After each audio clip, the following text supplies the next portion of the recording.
What's up, you guys? Sean Ross Sapp here for the Fightful.com wrestling podcast. February 7th edition. We're talking Smackdown Live. We're talking Elimination Chamber predictions. We're talking really anything you all want to, because these Smackdown shows don't last too long. So what we've decided to do is move our questions from the Monday show over to the Tuesday show. I think that is going to work out a lot better. Even though Jeff perhaps isn't mentally equipped to answer questions. What's that supposed to mean? Look, I just took some NyQuil. It's a race against time right now, Sean Ross. You just gave me the Tony Schiavone Mick Foley sound when I mentioned the questions. You were like, yeah. That'll put some butts in the seats. Oh, no, I just kind of went, huh, like that. I didn't realize we were getting questions, but okay. Maybe nobody will ask anything. Sometimes I like to do show prep, Sean Ross Sapp. You know, sometimes I like to be prepared for questions. If you all want to ask some questions, we've got 2 mailbag episodes this week. Matt Riddle, Shane Helms. Instead of tackling a singular topic on the Shane Helms show this week, we're going to answer any and all questions that you all want. We've already gotten several. So submit those, send them to me at Sean Ross Sapp or the comment section. I'll get to them, but we're going to do that. We're going to talk about the Page MMA little thing that Del Rio threw out there, as well as the Seth Rollins knee injury, the happenings in TNA's backstage situation. That should be a fun one. What do you have, Jeff? It's my own version of Francesca. So you waited until I am just composed of questions right now. Okay, go ahead. How long have you had that? I've had about a year. And you waited for the go-home show for Elimination Chamber to bust it out. Sean Ross Sapp, I was feeling silly. I just felt like being silly. I broke it out on Shake Them Ropes once, and Rob said, if you ever do that again, I'm firing you. So I'm high on cough syrup. What do you want from me? By the way, Tony Nese is hurt. He's out of the fatal 5-way match tonight. Arya Davari versus Mustafa Ali. The winner takes his place. What's the injury? I don't know. Not mentioned. Okay. Oh, man. I don't know how to really even approach that. Anyway, guys, hey, you all want a Fightful.com t-shirt? Head over to ProWrestlingTees.com/Sean Ross Sapp. You can get them for a great deal right now. I was going to end that this weekend. We'll keep it going a little bit further. But we do have a contest at Fightful Wrestle right there.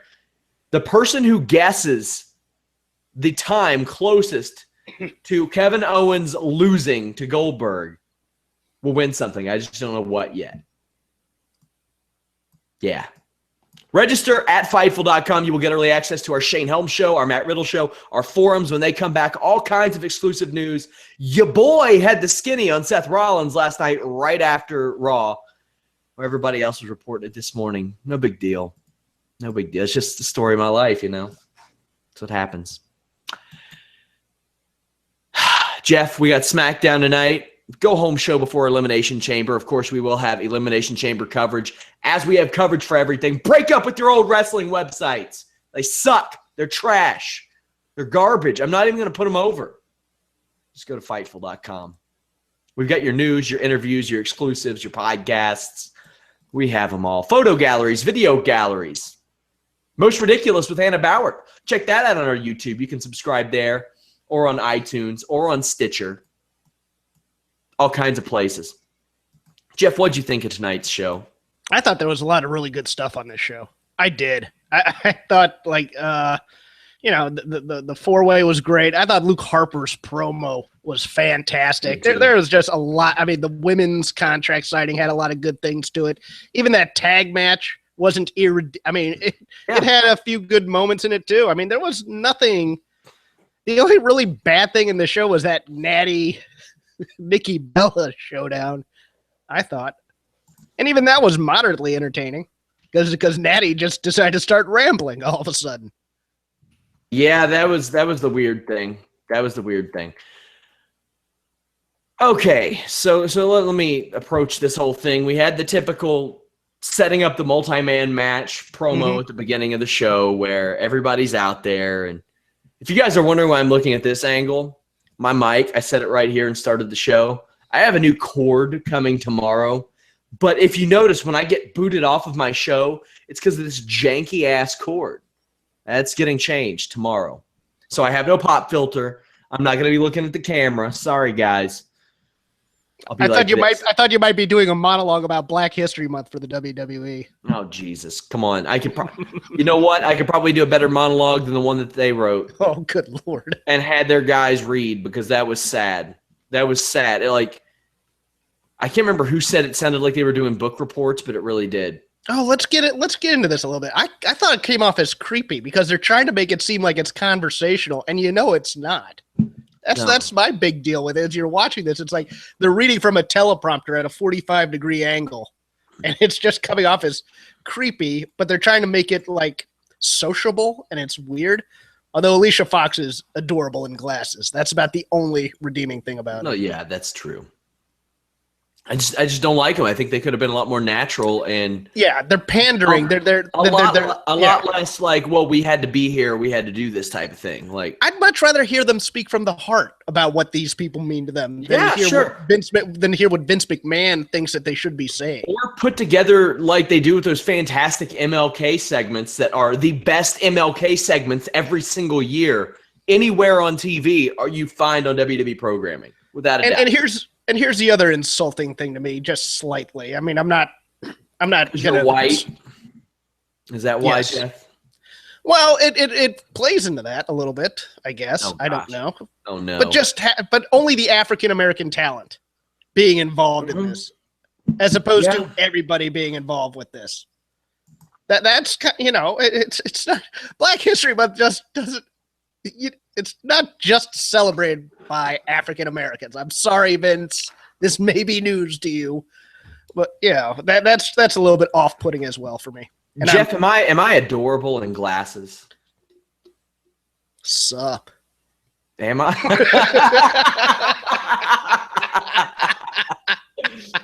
Oh God! Oh, you look fine. You look pleasantly nerdy in them. I hate them. That's total hipster Sean Ross Sapp right there. Oh, man. Oh, yeah. Get some Pabst. Get some PBR. Sure. No, I used to troll. I have a lot of hipster friends. I really do. And I'm not a drinker, and I'm definitely not a hipster, but I used to give them shit back when hipsters were really becoming prevalent. Me and a friend just looked around, and we realized all of our friends are hipsters. Like, we're the only people at this party not wearing thick glasses and flannel. We're the only ones. And I didn't have a beard back then.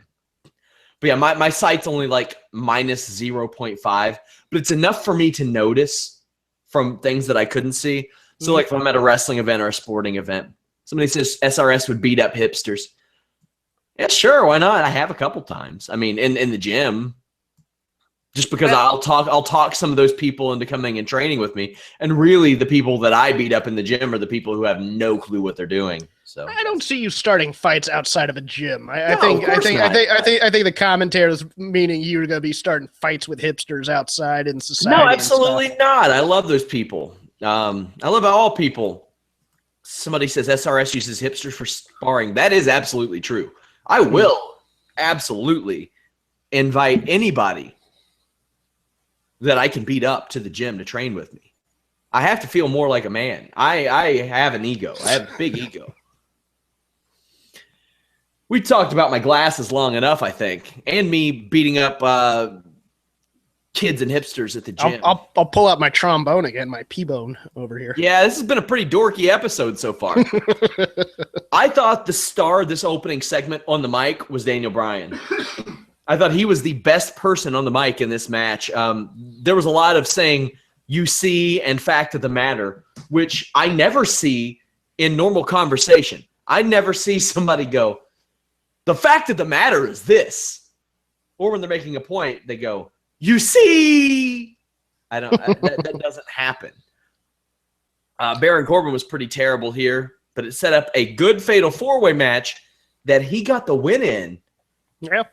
And Hey, that was a pretty big surprise over AJ Styles. Yeah, the Miz Daniel Bryan interplay is always just fantastic. They just have a natural chemistry with one another. I didn't like the when my hand goes up, your mouth. Oh goes no, shut that was situation bad. That was bad. That part, you know. I think it's a always shitty catchphrase anyway. Ditto. I do as well. I said on Twitter I'd explain this. AJ Styles comes out and goes, "What are we all playing tickle butt out here?" No, I flew to WrestleMania last year on the same flight as Daniels and Kazarian, and I was sitting a row in front of them. And before I got off the plane, I just thanked them for like the enjoyment in PWG and for being, you know, tag team wrestlers and bringing that art form back and whatnot. I kind of said quietly, you know, want to be that guy. But there was a kid sitting next to me, and he turns to them and goes, "You guys wrestle?" He goes, "Yeah." He goes, "What kind of wrestling do you do?" I forget it was Daniels or Kazarian, but they go tickle butt. Well, hey, that has been a very popular, well, sort of, in pop culture. Remember the Nate Diaz interview? Oh yeah, that's right. He said that Conor McGregor was playing touch butt in the park. I need to tweet this out, but yeah. Justin Golightly, one of our writers when we first started up, he's with champions.co now, did a comprehensive history of touch butt. And it was phenomenal. It was phenomenal. Yeah, I thought that Daniel Bryan was the real star of this. Like Miz said, "You can't even wrestle anymore." And Daniel Bryan said, "That hasn't stopped you." Yeah. That and and it was great. Then the deadpan, "Oh no, Baron Corbin, please don't punch him in the face." I thought that was just perfectly delivered. He has really embraced, like, he's much better on the mic now than he used to be. But I think that's because that's all he does now is he's on the mic in that. now. You know what he is? He's in that Batista gives no F's mode. You know, just whatever he wants to do. He's in full table for three, sitting next to Ryback mode. Yes, he's trolling everybody. He's having a blast doing it. And he's somewhat miserable because he can't wrestle, but he's going to make everybody else a little bit miserable while entertaining himself while doing it. I liked that. And I love the match, actually. I thought it was a nice sprint, you know, where every guy was kind of getting his stuff in, but it was really, really entertaining for something that was just, you know, nonstop spot as opposed to a fight. So I really liked it. WWE does multi-man matches very, very well. Like, just almost always. They had a Tower of Doom. Baron Corbin's Deep Six always looks good. The only negatives that I noticed, also there was a cool spot where like Styles, Ambrose, and Miz kept rolling each other up. I like that. Yeah, no, I really like that one. That was great, I thought. The camera zooms were aplenty. I didn't like that. And everybody in this company is wearing black gear. Mm-hmm. Everybody. Like, there's no standing out. That's anymore. The color of the tough guy now is black, as you may know. But and if anything, the Miz should not be wearing black. Like, he should wear something flamboyant and extravagant. Speaking of which, we shaded him a little bit by not mentioning him. But I thought Dean Ambrose was pretty fantastic tonight on the mic. Miz, you look like a shoe. That and kind of the offbeat sense of humor where it's like, oh, when Baron Utah, I'll drink water, kind of that passive aggressive, but still psychotic way of saying it. That's the Dean Ambrose I love. Not prop comic Dean, this Dean. You want to talk about one end of the spectrum to the other. We go from Luke Harper's really good backstage interview, which there's not a whole lot to say about it. It was just good. I'll say something about it. Yo, say it. Go ahead. Ruin my damn point. Go ahead. I will ruin your point. Here we go. This is the kind of promos I want more of in wrestling. The kind where, you know, in the old 80s territories days, there were two kinds of competitors. There were the competitors who did it for the competition to see who'd be the best, and there are always those heels who just wanted to hurt people. This was a I just want to hurt people promo. And I loved every minute of it. And Luke Harper has that great 1,000-yard stare in his eyes while saying it. So you can't believe, yeah, he really wants to hurt people. I loved it. Absolutely loved it. Before we get into this terrible segment, we'll talk about something more positive. Fightful.com, you guys. We got live coverage this week. Monday Night Raw Monday, SmackDown 205 Live Tuesday, NXT Wednesday, TNA Thursday. I'm pretty sure we got something Friday. Saturday night, UFC 208, and we will have a live post-show podcast as they crown the first ever women's featherweight champion. Sunday, Elimination Chamber, of course, a post-show podcast there. If you haven't visited Fightful.com, we have a site split now.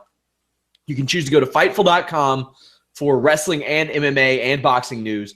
You can choose to go to FightfulWrestling.com for just wrestling news, results, videos, photos, podcasts, and the same for FightfulMMA.com with combat sports. We're giving you more options to isolate or combine them. If you haven't checked it out, please do so. Also, if you're interested in advertising on the Fightful podcast, contact me, Sean at Fightful.com. This Natalya Nikki Bella stuff. Oh my God. Like, there are these little spots where I'll be like, ooh, that was a good one, where she'll be like, you're going to be sitting there with your pregnant sister realizing you'll never have a kid. And I'm like, that's a cool one. That's a good one. And then everything else, I'm like, oh no. Oh no. Then they shoehorn in like Beyonce references. I'm like, oh, okay, we get it. She's pregnant. Cool, man. It's bad soap opera reality TV style acting as opposed to seemingly having a real legitimate beef with one another. Although the one bit I want to see them do one of these days is have a split screen and just have the other person kind of punch the other person right through the split screen. Because they were sitting right next to each other. You knew they were on the same like area or whatever because of the lighting. This was so shitty. It's so contrived. It's so put upon, and you can't really lose yourself in the feud at all. For me, I don't know about you.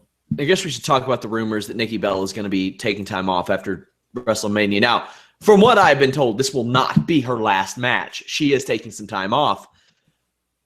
And she's been in mainly tag matches since she came back. Over 50 matches in like 5 months, though. So, I mean, she's been booked a lot. It's not like she hasn't been wrestling. She just has been protected. And the rumored match, if you don't want to hear it, go ahead and mute it. John Cena, Nikki Bella, The Miz, and Maurice. I think this is an incredible pat on the back to Maurice and The Miz, and something that these two deserve. They absolutely deserve it, and I am 100% fine with it. I'm fine with it because it's the kind of match you kind of expect them to do at a WrestleMania where they're trying to get more crossover appeal and less. I mean, they have hard wrestling content in there, but this is the quote unquote type of celebrity / entertainment appeal to the media type match. Both couples can go on various shows and shill it and things of that nature. What is John Cena taking any time off anytime soon? Is that why Nikki's going to have some together time, or is she going to like help Brie out, or what? Here's the thing. I would imagine she's not going off to act. I know that much. Well, she's going to be acting in Total Bellas because they're going to be filming a new season of that. I've been told probably shortly, probably in around WrestleMania and then after WrestleMania. Yeah. So, I mean, they're going to be doing that too. Hey, I mean, sure, why not? But that's a big shot to the women's division on Smackdown too. And this is already, and we'll talk about this more probably later, but man, SmackDown's been getting a raw deal. No, actually, I'll make that pun intended with some of these call-ups and free agent signings.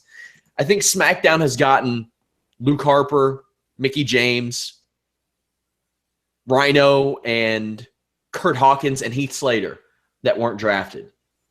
Raw gets the Cruiserweight division, Goldberg. Who else? Undertaker. They get the Undertaker off of SmackDown. Here on occasion. Samoa Joe and Bayley. Damn. Sorry, guys. I've been a little out of it tonight. Back on track. Although I expect like one of the women's division, when Nikki leaves, I expect either Sasha or Bayley to probably get moved over to SmackDown. They should.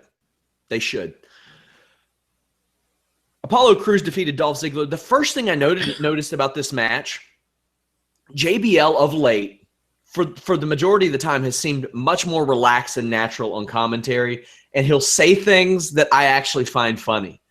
Like when Dolph Ziggler attacks Apollo Crews afterwards, and David Otunga's like, "Oh, gee golly, guys, I can't believe he's doing a cheap shot. He's taking a cheap shot. He's hitting him when his back is turned." JBL goes, "Well, that's the best time to hit somebody." Yep. I'm like, yes, this is the JBL I remember. Slowly starting to grow on me again. I doubt he's going to unblock me on Twitter, but this match lasts a minute. Crews wins with a roll-up and gets attacked. Kalisto runs out and makes... not only that, we're going to get 2 baby faces versus 1 heel match out of it. Talk about Russo-rific. You know what I hope happens? I hope Apollo Crews beats the living shit out of Kalisto with a chair. I would love a Dolph Apollo Crews tag team. Give me that. Hey, you know what? Have Apollo Crews say, "This guy showed me the light. He showed me what I needed to do." Because you know what would be a fire? American Alpha versus Dolph Ziggler and Apollo Crews. Oh yeah. Yeah, give me that. Give me that. A heel Dolph Ziggler and Apollo Crews that are sick of everybody's shit. Ooh. I'd love that. 4 guys that just want to go out and prove something. I'll take it. And how bad of a babyface are you if the crowd is cheering one more time for chair shots to you? I was going to mention that. Oh, geez. These terrible baby faces. I think that a great rib would be Kalisto, who, in my estimation, maybe the nicest person in wrestling I've ever met in my entire life, is actually this guy that nobody can stand. And they just are overwhelmed with this desire to beat the living shit out of him with steel chairs every time they're around him. Just look at that mask. You just want to hit him with a chair. Sure, I'll take that for a story. That poor guy. He really is such a kind person. I've had the. He probably wouldn't remember me if he saw me, but man, I've interacted with him probably 2 or 3 times in person, mainly at the NXT shows. And he's been nothing but nice. He would stop for pictures, like, we're trying to get content for the site and stuff, and he would always make sure we got good shots, all that stuff. Really good. Ironically, one of the nicer people is Eva Marie, too. Oh, yeah. She's a sweetheart. She actually goes to a branch of my church. And she realizes that if she poses for a picture, it's going to look a hell of a lot better on all these articles we write about her than if I get some shit picture. I said a while ago I thought she was done. She has taken off all WWE mentions references off of her biography, and I think she's full on fashion now, so I don't think she's coming back. I really, really think, and I hope she doesn't. I really think that even if she's done, they one more time back. That one time she finally does it, and Becky Lynch beats her in like 10 seconds. That's it. Write her off. There's nothing wrong with Muhammad Hassaning this person. Yeah, it's okay. And if she's moved on, sure, why not? Just that one last time in the ring. How crazy is it that they finally got her over, and now she's gone? Yeah. They finally got her over, and now she's gone. Mm-mm. You know what else is crazy? David Otunga booked an episode of Criminal Minds. That's insane. I'm not surprised. He's a really talented, smart dude. He's a smart, jacked dude that can't deliver a line to save his life. I hope that eventually, if JBL takes some time off, maybe there's something inside Otunga. He can become the heel commentator. Yeah, I think there is. What is there more to hate than a guy who is married to a celebrity, has a Harvard degree, is an actor? He could say, I started with Halle Berry. Oh, by the way, I was tag team champion with John Cena. Ugh. There were glimpses of that in the Nexus. Not many, because they kept on giving him bad lines. But he might be terrible at it. He might be terrible at it. We don't know. He might be too nice to be a heel. That might be a problem. Yeah. Dual contract signing. Mickie James is in fantastic shape. But I'll say this. WWE needs to go the extra mile and get Naomi some dance classes if she's doing that gimmick. She can't dance. Dance expert Sean Ross Sapp here to show us the moves Naomi should be doing.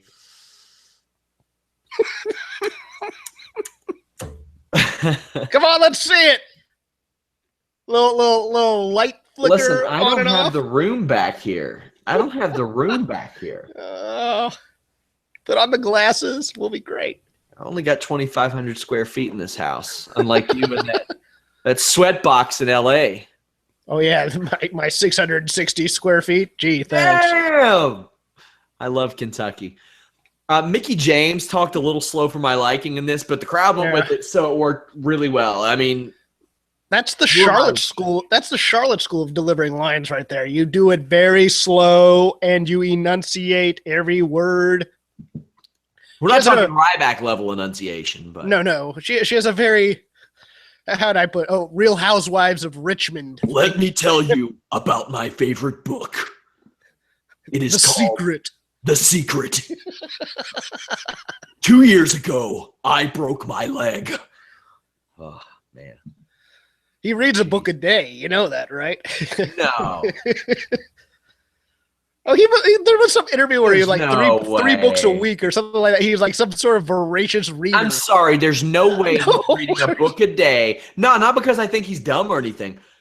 You can't be that large, eat that much, work out that much, stay that big, and have time to read a book every day.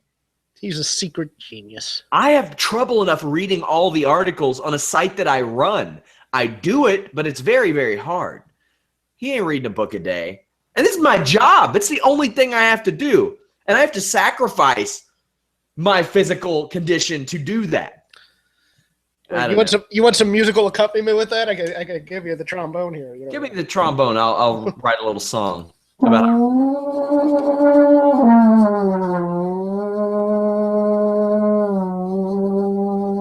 Cut that shit out. Becky Lynch so here I had a real problem with Becky Lynch in this. How so? I thought her delivery was really good, better than it's been in a long time. But whoever wrote that for her is a fucking moron. Mm-hmm. Who said Mickey James walked away when it got tough. Wait. Yeah. Now, I'm not the triggered type, but after she got fat shamed on TV and was cut from the company, she walked away? What? Yeah, I think they kind of let her go, as I recall. But, history is written.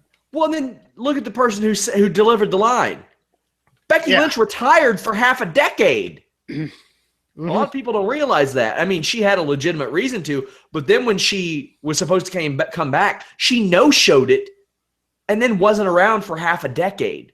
Like, when I found that out, and considering her age, that blew my mind. I had no idea. Yeah. And now they've never addressed that on WWE TV. I'm sure they absolutely will, and they probably should, because that's a good story to build into that. Probably with a program with Paige down the line, because she was tied in with Paige. That was just weird to me, because none of that was true, and it's remarkably easy to find out. Say that. Repeat the whole thing for me. I said that it just bothered me because it's remarkably untrue and easy to find out. Okay. Yeah. Well, they do that. I mean, they conveniently forget. Pardon me. Things in their own timeline, and let alone reality. They just tell you what you're supposed to think, and you're supposed to believe it.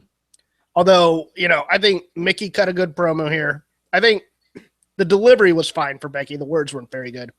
Alexa was fantastic. Absolutely fantastic. And especially she absolutely cut Naomi off at the knees. I mean, the tweet that I put out was Alexa Bliss versus Naomi on the mic is like Conor McGregor versus Paul Buentello. And if you're wondering who Paul Buentello is, that proves my point. Yeah. That was just that was a 10-7 round right there. Jeff Hawkins, you didn't forget about me. You know exactly who I am. I am the #1 contender for your Sheedy Award. And an Elimination Chamber? You can have it. I'm going to, excuse me.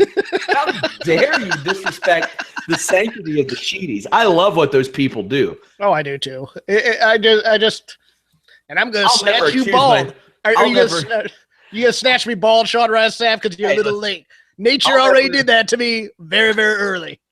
I'll never accuse myself of being the best journalist, but I appreciate some people who, in this line of work, keep people in check for not doing their jobs right. Naomi hit a really good kick across that table, though. That was sweet. I liked that, but the problem was they scripted Becky and Mickey to have the same reaction, which was the cover your mouth. Whoa, no, come on. Thing. I didn't expect that kick. I would have had that same reaction. I would have been a shock thing, taken aback as opposed to covering your mouth like, oh my God, what is going on around here? You want to talk about mothers.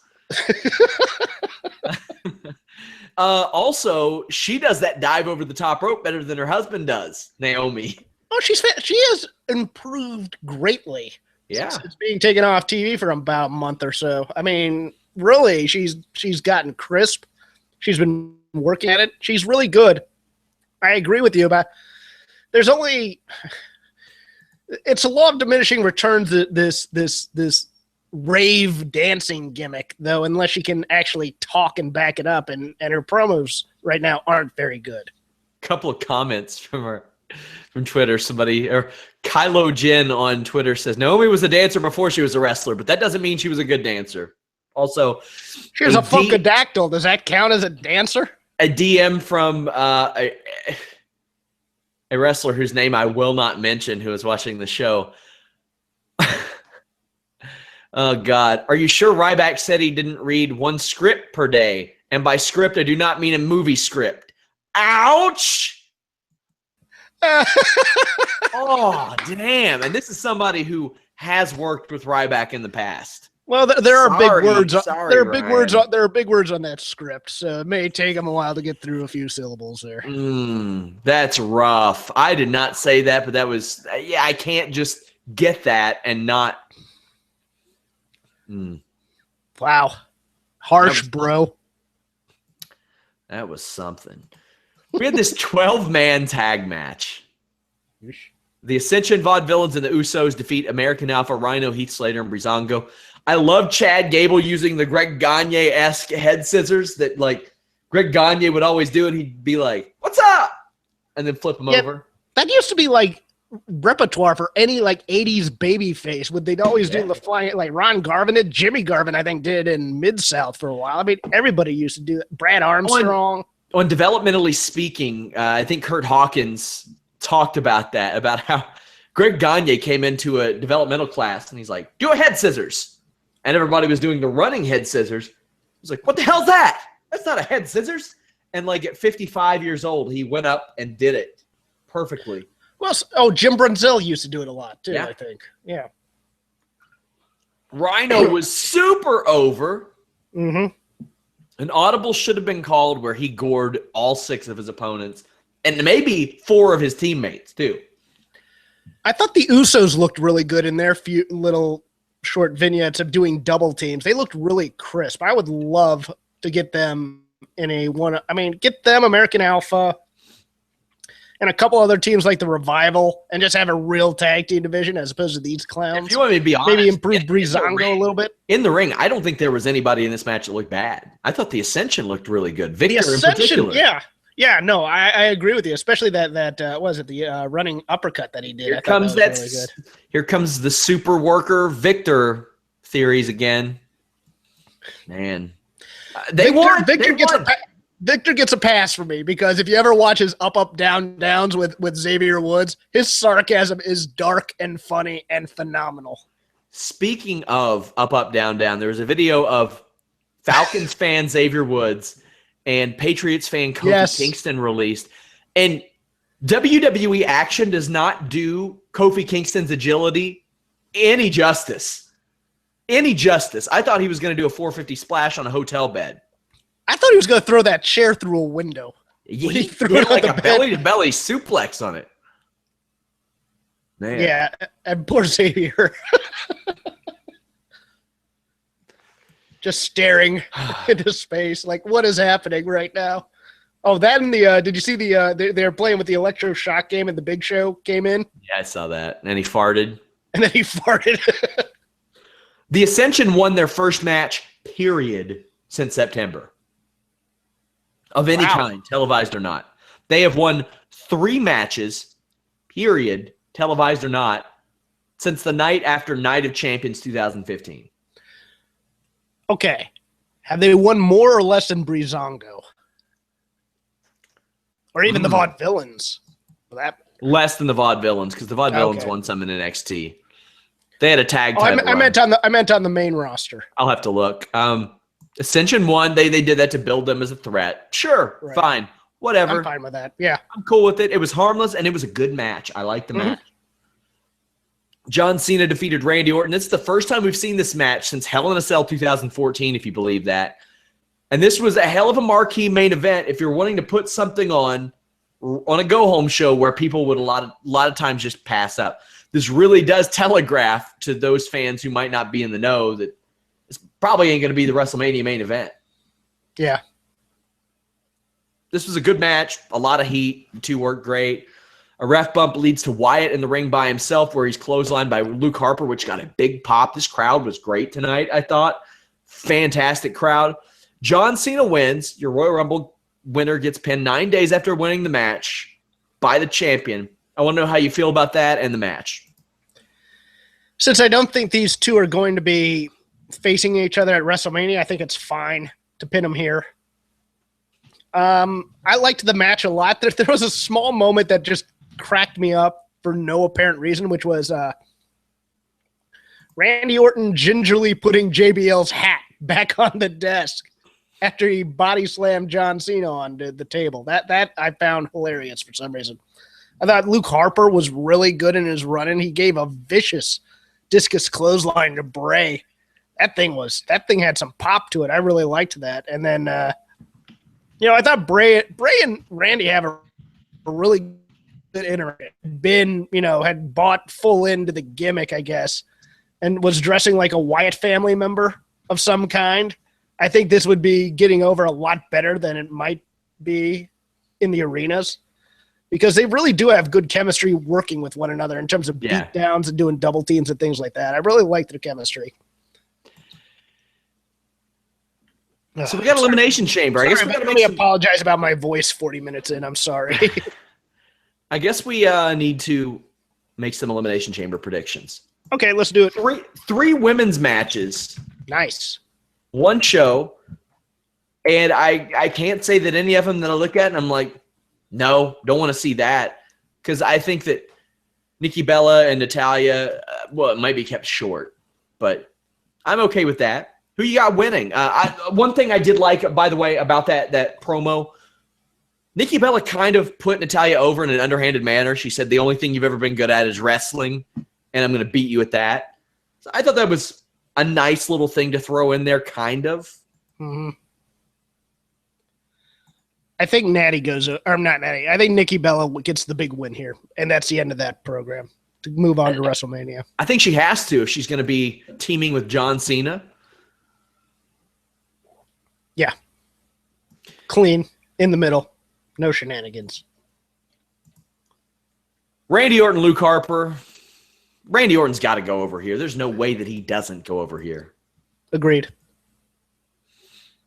Apollo Crews and Kalisto versus Dolph Ziggler. I'm going to cross my fingers for the Apollo Crews turning on Kalisto thing. Then I hope that these two show up at the end of Tag Team Turmoil. Don't know if it'll happen. But I would love that. That's a nice little call. That's the way. That's a way you build a heel team. You put the titles on them in one night. I think that. I really like that idea, Sean. I do, but I don't think that's going to happen. I think. Well, listen, Jeff. I'm a fucking genius, so. I don't think it's going to go full heel either. I think they're going to tease it. I think Apollo is probably going to walk out on Kalisto to lead to the win.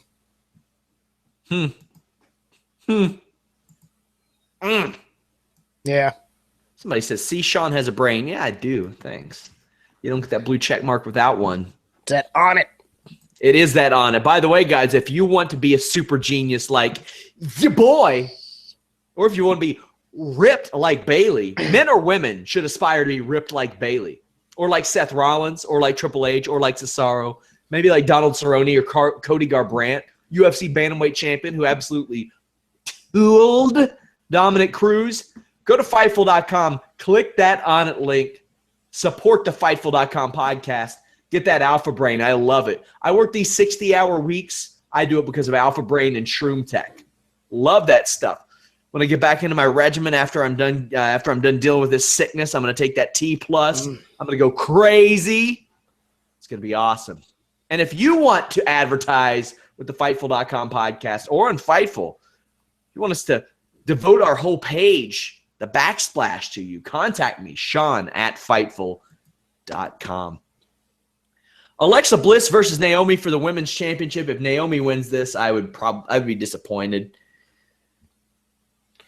Yeah, She's improved a lot in the ring, but the rest just ain't there. This match may over-deliver, but I think Alexa Bliss is winning. I think it will over-deliver. I think that Naomi she's went balls to the wall lately in the ring, so I'm cool with that. I'm cool with them getting some time and doing what they got to do, and I think it'll be a good match. Mickie James versus Becky Lynch. I expect to be a good match. Hopefully Mickie James got rid of those damn flappy-ass pants she has. Because they are incredibly distracting. I think Becky has to get her win back, right? Or no. Because she should win anyway. I don't think Mickie has a win over Becky yet, so maybe Mickie takes this one. Huh. So what happens with these two at WrestleMania? What happens with the women's title at WrestleMania? Scramble. Has to be. I think it's so lazy to do that with both titles. I do too. I think they're going to do a 4-way with the Raw, and I think they're going to do a 6-way with the SmackDown. Now, granted, I think that those are both, as far as match quality, the best thing that they can do, but I think it's lazy. I agree. I think the women's title should be elevated like the men's titles, and they should have one-on-one matches for both of them. Yeah. Tag team turmoil. I personally, with the way it stands, I would love American Alpha to just run the table. But what do you think here? I think they're going to run the table. I'd love to see the Revival be that last team, come out and win, but I think it's going to be American Alpha all the way, and they're going to run through the other 5 teams. A lot of people want a call-in episode. We ain't doing a call-in episode unless we do like phone call-in. Maybe.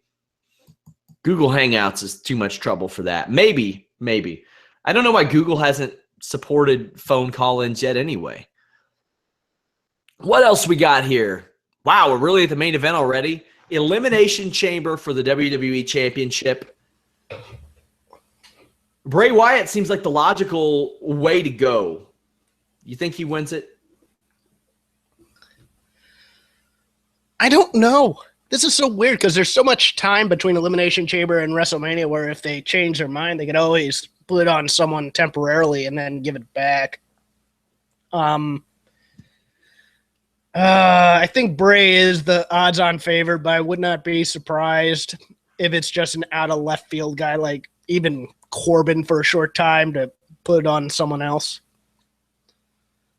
Interesting.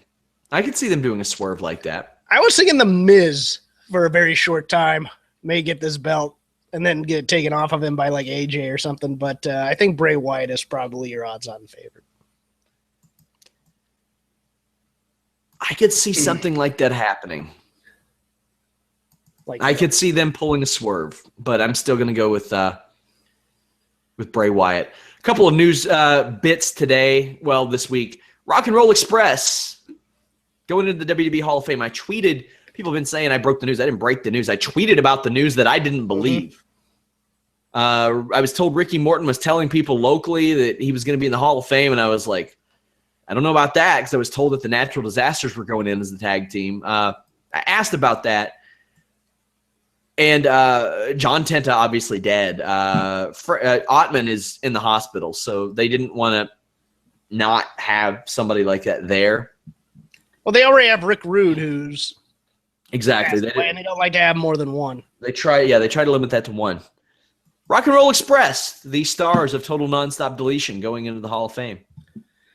You know what? It's funny because Alex talked about this last night, and I don't think Alex necessarily has enough of a historical grasp on the Rock and Roll Express to really get how big they used to be.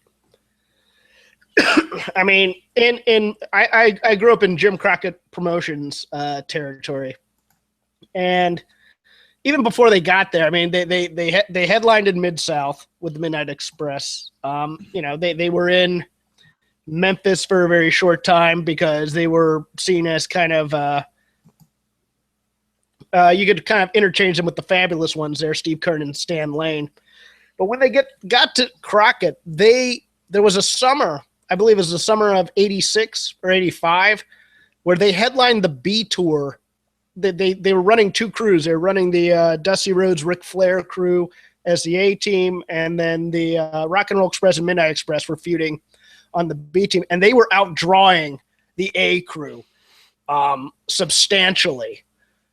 If you think about influence, the Rock and Roll Express, every territory tried to get a Rock and Roll Express in their territory, much like they tried to get a Road Warriors in their territory. And I think that is the sincerest form of flattery that you can get. The Midnight Rockers, who later became the Rockers in the WWF, were because of the Rock and Roll Express. The Rock and Roll RPMs were because of the Rock and Roll Express. What you can see on the network right now, you can see a lot of the good stuff in the NWA. If you look up their WWF work, it's just that Jeff Jarrett angle with the NWA in 98 or 99, I think it is. And also the kind of one shot they did. They did a one shot in both WCW and the WWF with the Heavenly Bodies in, I think, 93, because they were going back and forth because Cornette couldn't decide which group he wanted to go with at the time. But man, if you love this, there's such a throwback from a time when teams stayed together no matter where they went. They didn't split them up. You weren't looking for the Shawn Michaels of the group that you could get. And the tag teams were always better than two individuals coming together. And one single member of a tag team was never usually better than a singles wrestler. I want to ask you before we move on. Do you think that Shawn Michaels and Bret Hart caused that? I think Shawn Michaels getting over as big as he did after the barbershop window thing made Vince McMahon think that tag teams were no longer marketable. I do. Wow. Because I think that was selling point. You could be a career tag team wrestler and make a great career out of it and be perceived as like top guys. And tag teams used to headline shows. Sure. Back in the day, it used to be, I mean, especially where I grew up, a tag team feud Tully and Arn versus the Rock and Roll Express could headline a show. If you want to see great wrestling, tag team wrestling, go watch, any combination of the Rock and Roll Express and the Midnights or Tully and Arn or the Andersons or the Russians. I mean, a lot of what you see in today's tag team wrestling is thanks to Ricky Morton just getting the crap beat out of him and making the hot tag. That's what Enzo Amore studied at the Performance Center the entire time, was just how to sell like Ricky Morton. And the thing is, back in the day, they made you believe that Ricky Morton, who was seen as a tag team wrestler, could win the world championship from Ric Flair. And that is when the world championship, quote unquote, meant something. So, I think because the Rock and Roll Express never really left and kind of became self-parodies, that we kind of dismissed them quite a bit and their influence on the work. But man, when I was growing up, especially in my area, in Virginia and the Carolinas, the Rock and Roll Express, if they had the amount of reach that the WWE has today, they'd be at Rock level of stardom at their peak. They were right before my time, and I just remember always hearing Rock and Roll Express, Midnight Express, Rock and Roll Express, Midnight Express. That's all I heard, and then I finally got to check their stuff out. I was blown away. I didn't get it's less brawling style that you'd get in the All Japan early 80s type of thing with the big guys. It's more what you see today in the indies. It's kind of a choreographed type of style of tag team wrestling. That's really, really beautiful to watch at its best.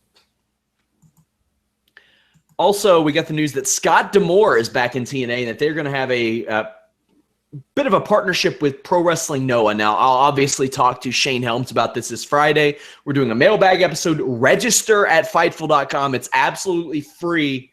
You get early access to these podcasts. The Shane Helms Show has been one of our most downloaded audio versions of shows, like just period. They've been going crazy. People love them. And then people really love the lack of giving a shit that Matt Riddle has. He does not care. Did you happen to see last week's show with Matt Riddle, Jeff? I listened to most of it, yeah. He pretty much admitted to doing the Super Trooper repeater game to Triple H when he met him. That is the level of not giving a fuck this man is on.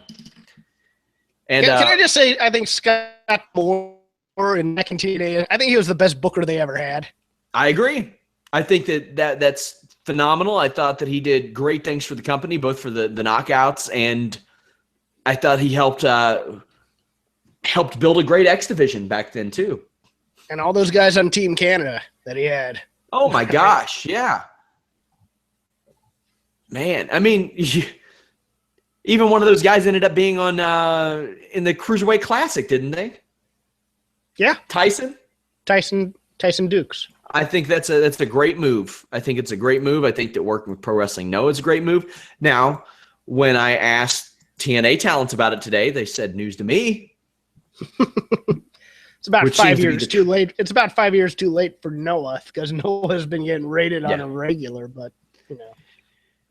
And that seemed to be the trend when I asked TNA talents about things that happen. I'll have top level talents that'll message me and be like, glad you know stuff before me. And I'm like, it's not just me, it's everybody. The company sent out a press release. That's rough. That's rough. Hey, if you're going to send out a press release, include your roster on it too, maybe. It's like riding on an elevator and being told, man, sorry about what happened to your department. Wait, what happened to my department? Yeah. Hey, something else I want to put over besides that Anna Bowert's most ridiculous segment, which is always great. Jason Kincaid, who works for Evolve, has been doing some incredible writing for us. Go to our exclusive section, Wrestling Exclusives. You'll see him. You may not recognize the guy. You may not know who he is. He is doing a series this week. He's doing like 3 or 4 articles for us where he chronicles his ROH tryout. And it is unbelievable. This guy's writing is on a different level than wrestling writers, much less wrestling talent. If you watch his promos from Evolve, you can tell he has some writer in him. And he's thought this out, and he's probably written about 3 different drafts of it before he went through. Yeah, no, they're very well thought out. I probably have to do less editing on his stuff than anybody I've ever edited in my life. And John Morehouse, one of our great writers, he said, hey, do you want me to interview Jason Kincaid? And I was like, no, I want you to get Jason Kincaid to write for me. That's what I want you to do. And he made that happen. So he's one of our guys in the Pro Series. More names coming soon. I know some of those that we announced haven't gotten around to it, but they got some busy schedules. Deanna is in Japan. She's planning on writing for us. And we're talking to more people all the time. Fightful.com, FightfulWrestling.com, FightfulMMA.com. That is the place to be for your news, interviews, exclusives, videos, photos. Maybe you visit some turdy old site that doesn't even have a podcast. Leave them. Just don't go there anymore. Come to Fightful.com. We got you covered. Got everything there beautifully on the main page. Our mobile site, it's optimized for mobile. We don't have a bunch of thumbnails running down the page to make it hard for you. Our podcast schedule this week, I will be with Jimmy Van, the Fightful owner, tomorrow afternoon, I believe. Thursday afternoon with Matt Riddle. Register for early access to that. Absolutely free. Friday with Shane Helms. Sunday with Alex Palowski. Hopefully Anna Bauer, if we get her a new mic, reduce some echo, things like that. Saturday night, I'm here with Showdown Joe after UFC 208. But Showdown Joe has MMA podcasts every single day with myself, UFC star Elias Theodorou, Sean Pearson, who left the UFC on a 3-fight winning streak. He always has great, interesting, lack of shit-giving things to say as well.